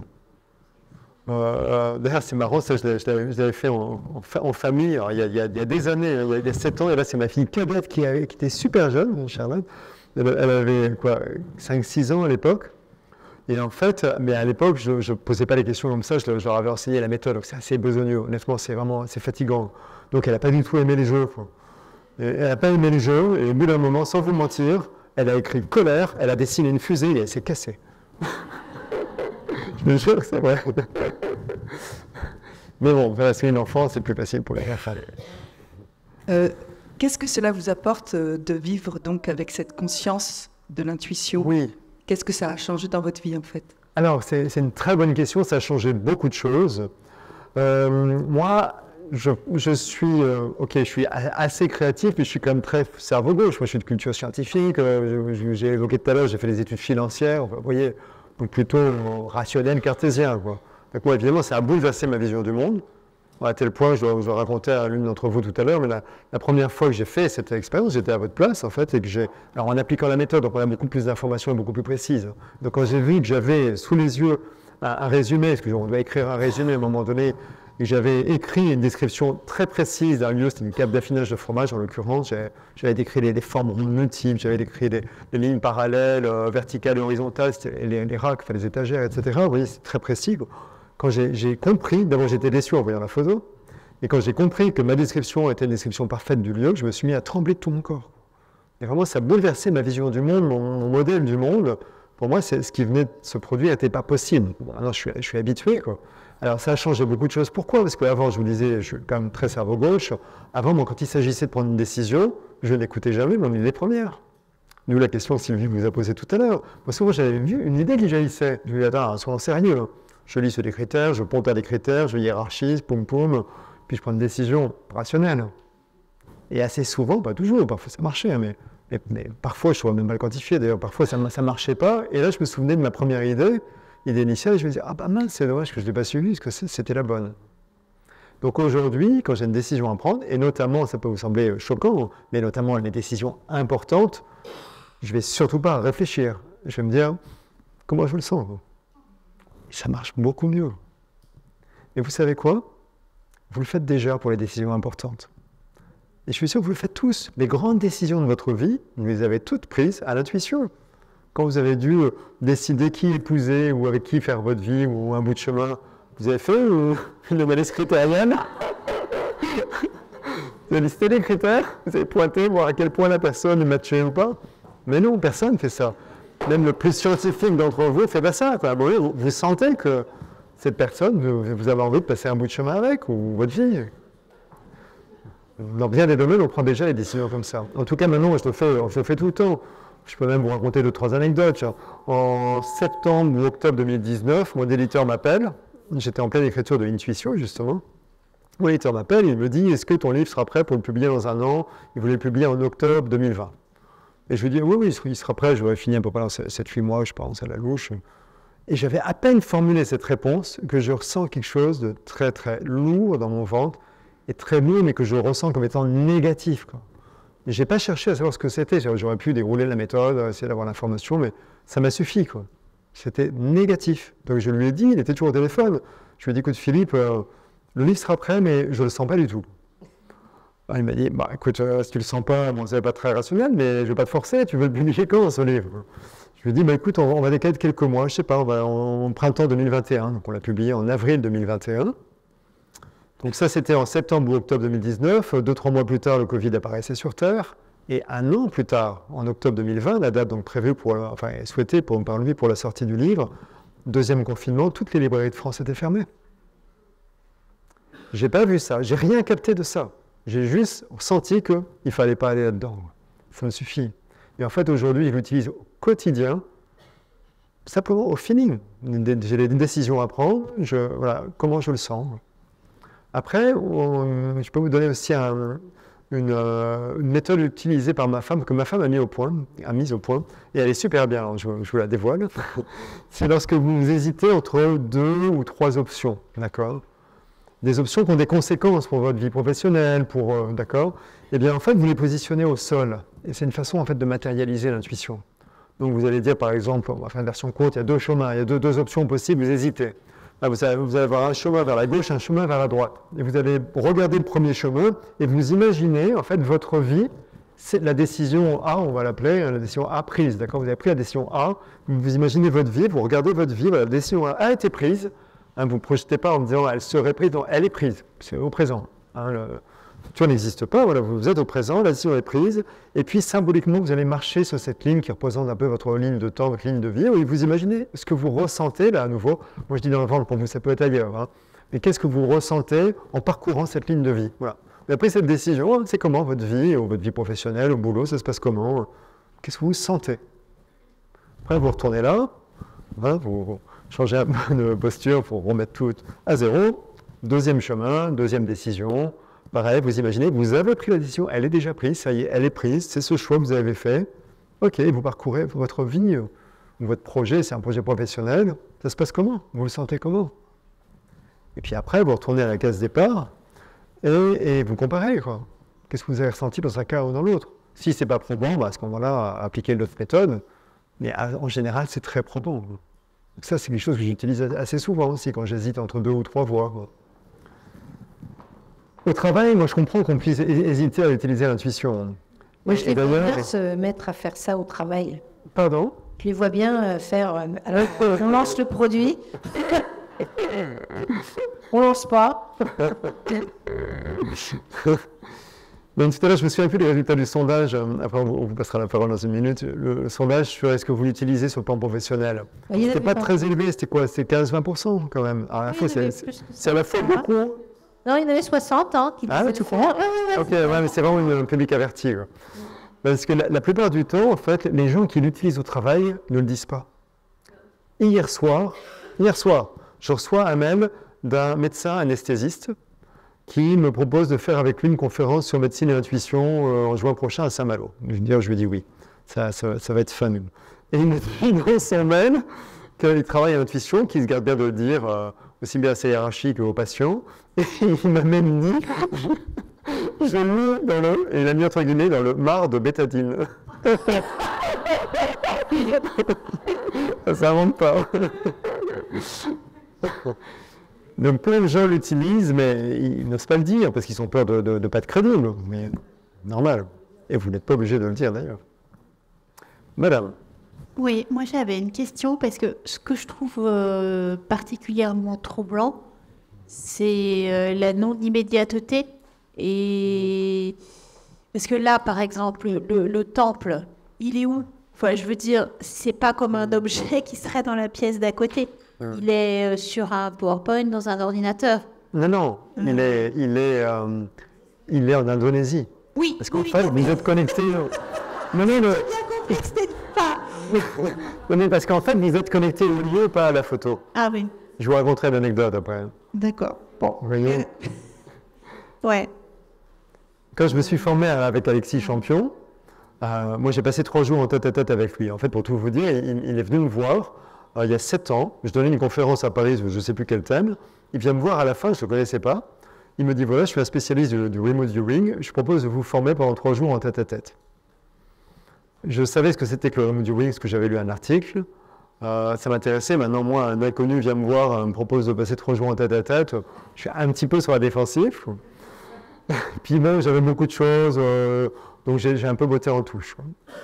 Et puis il est revenu vers moi, 3 mois plus tard, il m'a fait la même proposition, et là j'ai cédé, j'ai dit oui. Donc c'est comme ça que je me suis retrouvé avec lui, on a passé 3 jours ensemble en effet, où il m'a formé de manière intensive. Je suis sorti de là, je me suis dit c'est un truc de dingue, je veux absolument écrire un roman là-dessus, et j'ai pas eu d'idée, Parce que moi j'écris sous forme de roman, donc il faut un roman, il faut une histoire qui porte les thèmes, les concepts que j'ai envie de partager, quoi. Du coup j'ai écrit un autre roman. Et puis après, j'ai eu l'idée de ce roman, donc je l'ai rappelé, et on a repassé encore 9 jours ensemble. Et pourquoi vous racontez ça, je ne sais plus. Pourquoi il ne pouvoir Ah bah c'est une question que je lui ai posée. Je lui ai dit, mais pourquoi tu m'as fait cette proposition? Enfin, en plus, maintenant que je connais son agenda, il est archi débordé. Il m'a dit, parce que j'ai écouté une interview de toi dans la presse, c'est à la télé, il m'a dit, c'est une interview sur comment me venaient mes idées d'auteur. Et il m'a dit, en fait, j'ai compris que tu écrivais tes bouquins à l'intuition. Je lui ai dit, ah bon? Il m'a dit, oui. Alors, moi, vous êtes assis, restez là quelques minutes. Il m'a dit, bah, en fait, ta conscience se déplace dans le futur, à une date où ton bouquin existe, il est publié, et puis tu le pompes. Mais mon ego m'a pris un coup. Je croyais naïvement que c'est moi qui écrivais mes livres. J'ai appris que j'étais un voleur. Enfin.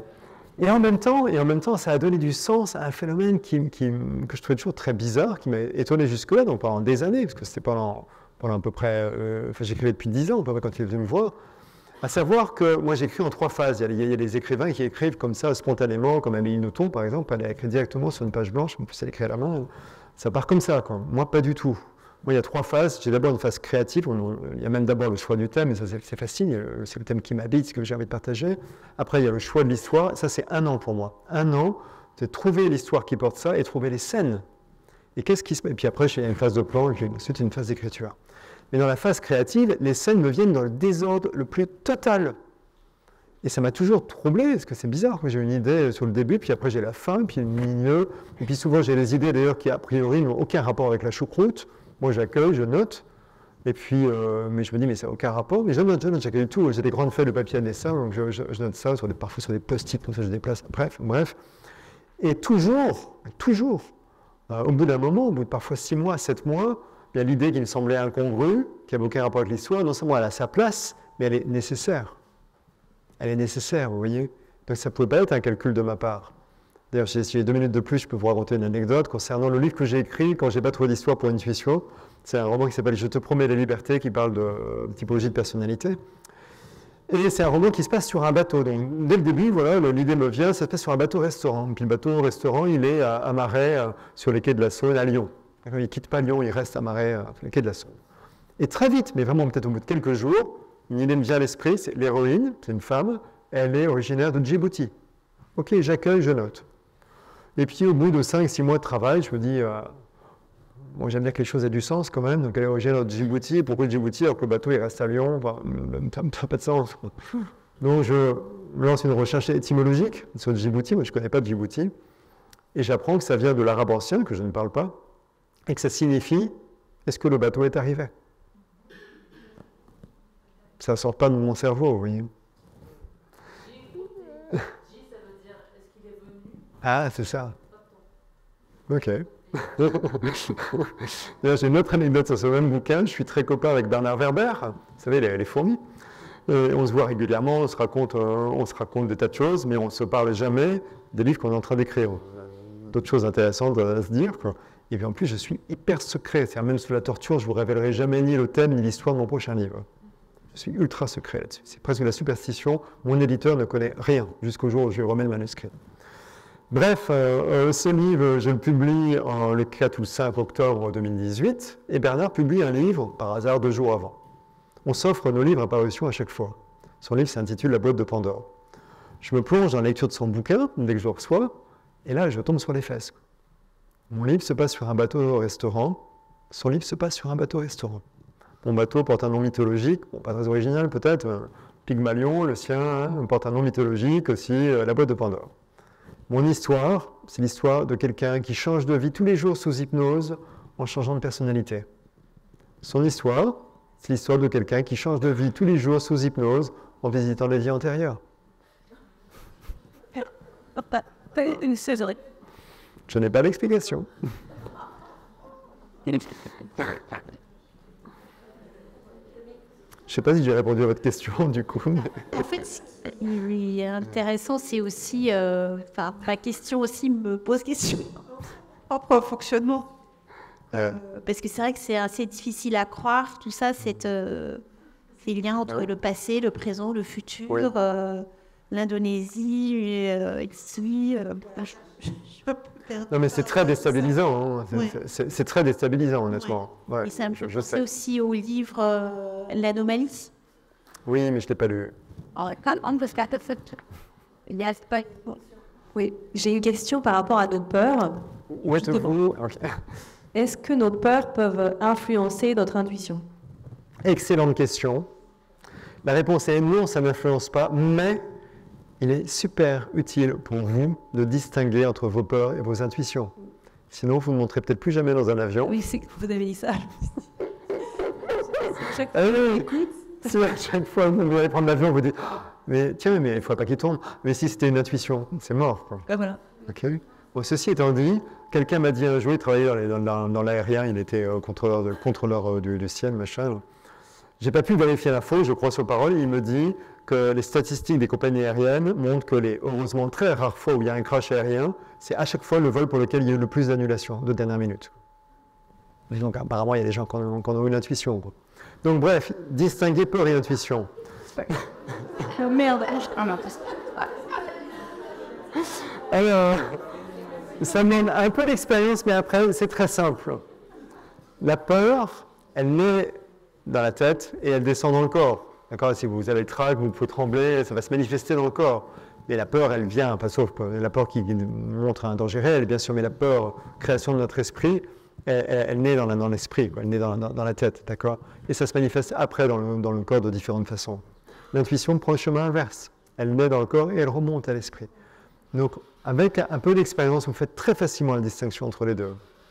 Moi, mon expérience, c'est quand...